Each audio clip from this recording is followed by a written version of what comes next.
আমাৰ সমাজত যেতিয়া কাৰোবাৰ মৃত্যু হয় তেতিয়া মানুহে কান্দে নে নাকান্দে সেইটো পাছৰ কথা, কিন্তু এটা প্ৰশ্ন বৰ ডাঙৰকৈ ওলায় যে এইবাৰ ভোজত মাছ খোৱাবি নে পনীৰ খোৱাবি।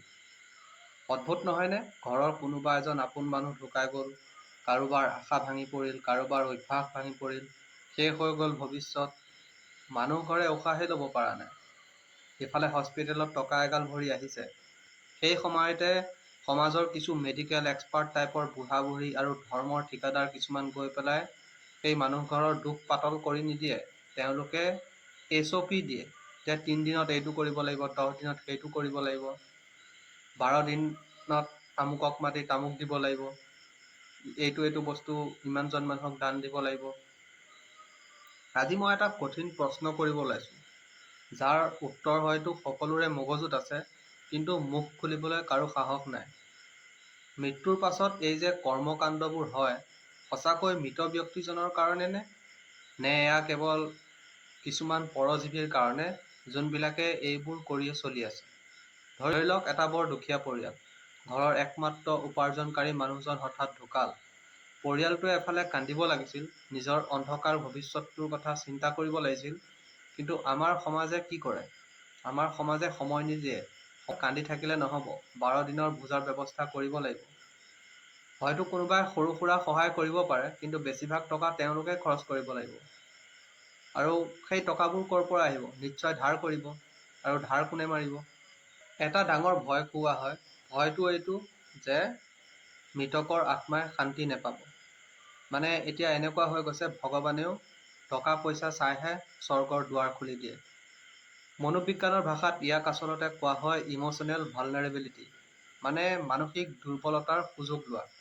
যেতিয়া কোনোবাই নিজৰ প্ৰিয়জনক হেৰুৱায়, তেওঁৰ মগজুৱে লজিকেল কাম কৰিবলৈ নোৱাৰে। তেওঁৰ ট্ৰমা থাকে, অপৰাধবোধ থাকে। তেওঁ ভাবে হয়তো মই আৰু অলপ কিবা কৰিব পাৰিলোঁ হয়, আৰু অলপ চেষ্টা কৰিব পাৰিলোঁ হয়, আগতে যদি মই বেয়াকৈ নকৰিলোঁ হয়। এতিয়া সেই যোনটো আপোনাৰ কমজুৰি, যোনটো আপোনাৰ কমজোৰ সময়, যোনটো আপোনাৰ কমজোৰ ব্ৰেইন, সেইটো মানুহে ইউজ কৰে।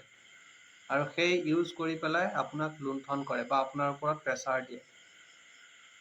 আৰু যদি ভগৱান তেনেকুৱাই, মই কোৱা নাই ভগৱান তেনেকুৱা, লজিকটোৱে কৈছে যদি ভগৱান তেনেকুৱাই, তাৰমানে ভগৱান আমাৰ এজন ঘোচখোৰ অফিচাৰৰ নিচিনা, যে কেইটামান ঘোচত ভগৱানক মেনেজ কৰিব পৰা যায়। যদি ভগৱান তেনেকুৱা, আপুনি ভুল বুজিছে। ভগৱান তেনেকুৱা হ'ব নোৱাৰে। যদি আছে, এনেকুৱা বহুত মানুহ আছে, বহুত মহান মানুহ আছে, যোনে জীয়াই থাকোঁতে মাক বাপেকৰ আলপৈচান নধৰে, বৃদ্ধ আশ্ৰমত থৈ আহে, কিন্তু তেওঁলোকৰ হাতত টকা পইচা বহুত।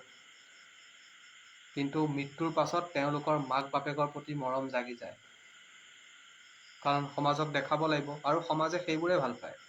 কিন্তু এনেকুৱা বহুত মানুহ আছে যাৰ টকা পইচা কম, কিন্তু মাক বাপেকক বৃদ্ধাশ্ৰমত নথয়, যেনেকেই নহওক নিজে খুৱায়।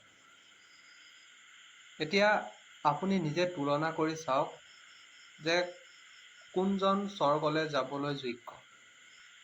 আৰু মৃতকৰ প্ৰতি সন্মান কি?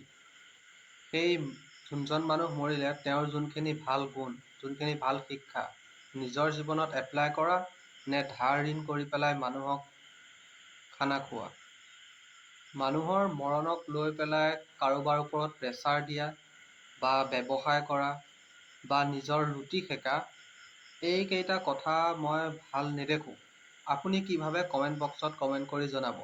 যদি কিবা পাপ লাগে মোৰ লাগিব, আপোনাৰ নালাগে।